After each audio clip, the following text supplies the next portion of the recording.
పోలీసులు రోడ్డు మీద చలాన్ల పేరుతోటి వెహికల్స్ ఆపి బలవంతంగా కీస్ లాక్కునే అధికారం వాళ్ళకు ఉందా లేదంటే కనుక అబ్సల్యూట్లీ లేదండి. దాని మీద ఎన్ని చలాన్లు ఉన్నా కూడా 100 చలాన్లు ఉన్నాయండి, 1000 చలాన్లు ఉండనియండి, వాళ్ళకి అధికారం లేదు.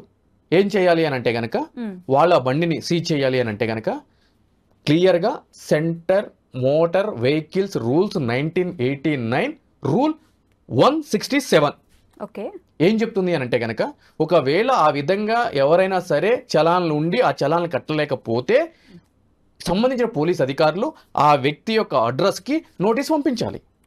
సేయింగ్ దట్ ఏంటి అంటే బాబు నీ యొక్క వెహికల్ మీద ఇన్ని చలాన్స్ పెండింగ్స్ ఉన్నాయి, నువ్వు ఇంత గ్రాస్ వైలేషన్స్కి పాల్పడ్డావు కాబట్టి నువ్వు ఈ తేదీలోపు చలాన్ని కట్టు అని చెప్పని. ఒకవేళ అతను కనుక కట్టకపోతే రెండోది రిమైండర్ నోటీస్ పంపించాలండి. అప్పటికి కూడా అతను చలనం లేకపోతే వీళ్ళు కోర్టులో అభియోగ పత్రం అనేది దాఖలు చేయాలి ఆ బండి మీద.